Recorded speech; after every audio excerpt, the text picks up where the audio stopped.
तारीख में कांग्रेस की तरफ से 16 नामों की एक चिट्ठी जारी होती है और ये एक चिट्ठी 16 नामों की दरअसल भारतीय जनता पार्टी की एक सरकार की उल्टी गिनती शुरू करा देती है। कौन सी चिट्ठी थी ये? और इससे भी बड़ा सवाल ये कि मोदी और शाह का वो कौन सा चहेता है जिसकी अब चहुं तरफा घेराबंदी की जा चुकी है। सारी बातें जरा विस्तार से करेंगे। नमस्कार, मैं स्वप्निल और आप मुद्दा देख रहे हैं। दोस्तों, आगे बढ़े उससे पहले वही छोटी सी अपील। मुद्दा इन दिनों एक गंभीर आर्थिक संकट से जूझ रहा है। एक तरफ हमारे मेन बैंक अकाउंट बीते कई महीनों से फ्रीज चल रहे हैं, तो दूसरी तरफ हमारे 28 साल पुराने चैनल को हमसे लंबे समय तक छीन कर रखा गया था। ऐसे में डे टू डे ऑपरेशंस में मुद्दा को काफी मुश्किलों का सामना करना पड़ता है। लिहाजा आपसे गुजारिश है, यदि आप चाहें तो मुद्दा की छोटी छोटी मदद स्क्रीन पर दिख रहे क्यूआर कोड या फिर के नीचे दिख रहे यूपीआई नंबर के जरिए जरूर कीजिएगा। अब आगे बढ़ते हैं और सबसे पहले जरा सा ये समझने की कोशिश करते हैं कि 16 नामों की ये चिट्ठी क्या थी। दोस्तों, 2026 के साल की शुरुआत जैसे ही हुई, ये साल कांग्रेस के लिए बहुत सारे ऐसे महाज खोल कर लेकर आया जिस महाज पर कांग्रेस आज की तारीख में सह और मात के खेल में सह चाहती है। फिलवक्त कांग्रेस की 3 राज्यों में सरकार है, हिमाचल प्रदेश, कर्नाटका और तेलंगाना, और कांग्रेस इन 3 राज्यों की फहरिस्त में फिलवक्त 2 राज्य और जोड़ना चाहती है और ये 2 राज्य 2026 में वो जोड़ भी सकती है। उसके पास एक सुनहरा मौका भी है। कौन से हैं वो 2 राज्य और वो चिट्ठी कौन सी थी? तो सबसे पहले आपके स्क्रीन पर वही चिट्ठी है। आपको एक चिट्ठी दिख रही होगी ऑल इंडिया कांग्रेस कमेटी की, और इस चिट्ठी में आपको 16 नाम दिख रहे होंगे। 16 नामों की एक फहरिस्त दिख रही होगी। दरअसल ये जो 16 नाम है ना, ये स्क्रीनिंग कमेटी है अलग अलग राज्यों की, केरल, असम, तमिलनाडु और पांडुचेरी और वेस्ट बंगाल। अब ये वो राज्य हैं जो इस साल के लिए चुनावी राज्य हैं। यहां पर इसी साल 2026 में चुनाव होने हैं।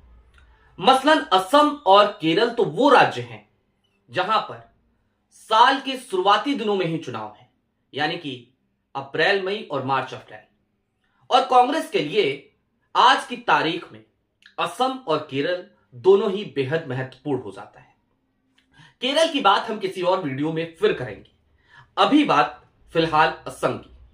असम में प्रियंका गांधी को स्क्रीनिंग कमेटी का चेयरमैन बनाया गया है।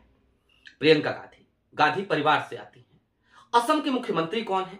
जाहिर सी बात है, हिमंता बिस्वा शर्मा। कभी कांग्रेस में हुआ करते थे, भ्रष्टाचार के काफी आरोप भी थे उनके ऊपर, लेकिन कांग्रेस से जैसे ही वो भाजपा में जाते हैं, भारतीय जनता पार्टी उन्हें वॉशिंग मशीन में धुलकर एकदम साफ कर देती है, उनकी छवि एकदम चमका देती है। भाजपा में शामिल होते हैं, मुख्यमंत्री भी बनते हैं।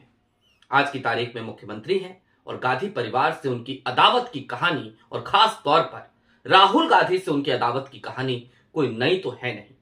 ये वही हिमंता बिस्वा शर्मा है जो बार बार एक किस्सा याद करते हैं, बार बार राहुल गांधी पर अपना अपमान करवाने की बात करते हैं और कहते हैं कि हमें तो कुत्ते वाला बिस्किट दे दिया गया। अब जाहिर सी बात है, उन्हें हिमंता बिस्वा शर्मा के मुंह जाकर के राहुल गांधी लगे, ये तो ठीक नहीं लगता। कुल मिलाकर ये समझिए, थोड़ा सा विषयांतरित होते हैं, आपको अमेठी याद दिलाते हैं। स्मृति ईरानी अमेठी से चुनाव जीत गई, सांसद बनी। पहली बार चुनाव हारी थी, दूसरी बार चुनाव जीती थी। और पहली बार जब वो चुनाव हारी थी अमेठी से, और जीत का अंतर उन्होंने थोड़ा कम कर दिया था राहुल का। हालांकि उस वक्त कुमार विश्वास भी वहां से चुनाव लड़ रहे थे और अन्ना आंदोलन का भी एक माहौल था। उस वक्त पे भी उनको मंत्री बना दिया गया था। स्मृति ईरानी मंत्री बनने के साथ ही जैसे ही सदन में पहुंची, लगातार वो गांधी परिवार पर और खास तौर पर राहुल गांधी पर खफा रहती थी। उनके निशाने पर हमेशा गांधी परिवार रहता था। कभी सदन में खड़ी होकर चीखती चिल्लाती, कहती माफी मांगो सोनिया गांधी। इस तरीके की भाषा सोनिया गांधी के लिए इस्तेमाल करने वाली स्मृति ईरानी। इस बार भी चुनाव हुए 2024 में।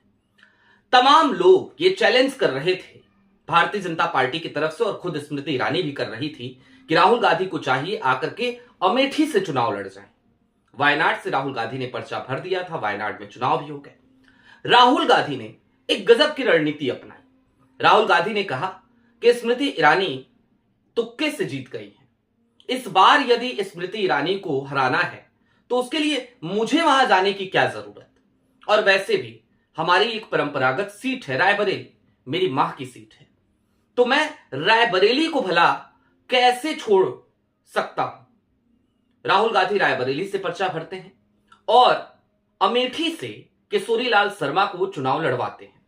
किशोरीलाल शर्मा के साथ प्रियंका गांधी दिन रात एक कर देती हैं और किशोरीलाल शर्मा चुनाव जीत भी जाते हैं। स्मृति ईरानी को मुंह की खानी पड़ती है वो दिन और आज का दिन। स्मृति ईरानी जब भी कहीं दिखती हैं, अब राहुल गांधी के बारे में वो कुछ बुरी बातें करने से परहेज करती नजर आती हैं। क्या वही हाल हिमंता बिस्वा शर्मा का भी करने जा रहे हैं राहुल गांधी? अब जरा असम को थोड़ा सा और डिकोड करने की जरूरत है। हिमंता बिस्वा शर्मा की सरकार पर लगातार भ्रष्टाचार के कई आरोप लगते रहे हैं। असम में आज की तारीख में प्रदेश अध्यक्ष के तौर पर, कांग्रेस के प्रदेश अध्यक्ष के तौर पर पूर्व मुख्यमंत्री तरुण गोगोई के बेटे गौरव गोगोई वहां मौजूद हैं। वो लगातार हिमंता बिस्वा शर्मा को घेरते हुए नजर आते हैं। इतना ही नहीं, बल्कि हिमंता बिस्वा शर्मा इतनी झुंझलाहट में रहते हैं गौरव गोगोई से कि वो उल्टे सीधे बयान भी देते हैं। वो लगातार गौरव गोगोई के बारे में अफवाह भी फैलाने की कोशिश करते हैं, लेकिन वो सारी अफवाहें धरी की धरी रह जाती हैं। असम में एक एंटी इनकम्बेंसी का भी माहौल आज की तारीख में बन चला है और इन सब के बीच प्रियंका गांधी को वहां पर स्क्रीनिंग कमेटी का चेयरपर्सन बनाया गया है। बात सिर्फ प्रियंका गांधी की नहीं है।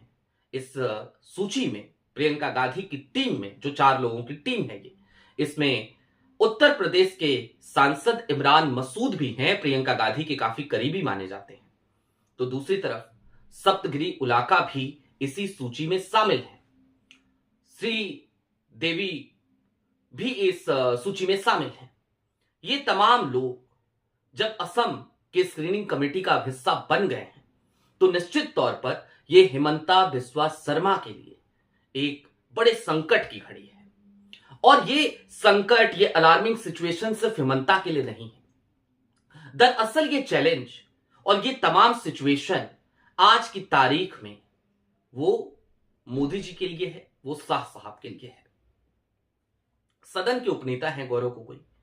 नॉर्थ ईस्ट में आज की तारीख में जो भारतीय जनता पार्टी अपने मजबूती के दावे लगातार करती है और वाकई में वहां पर वो मजबूत नजर भी आती है, यदि वो असम जैसा राज्य हार जाती है जो नॉर्थ ईस्ट का एक महत्वपूर्ण राज्य है, तो निश्चित तौर पर ऐसे में उसके नॉर्थ ईस्ट की मजबूती पर प्रश्न चिन्ह खड़ा हो जाएगा और एक एक करके कई किले ढहने की नौबत वहां पर आ जाएगी। भारतीय जनता पार्टी के तमाम किले वहां पर ढहाए जा सकेंगे।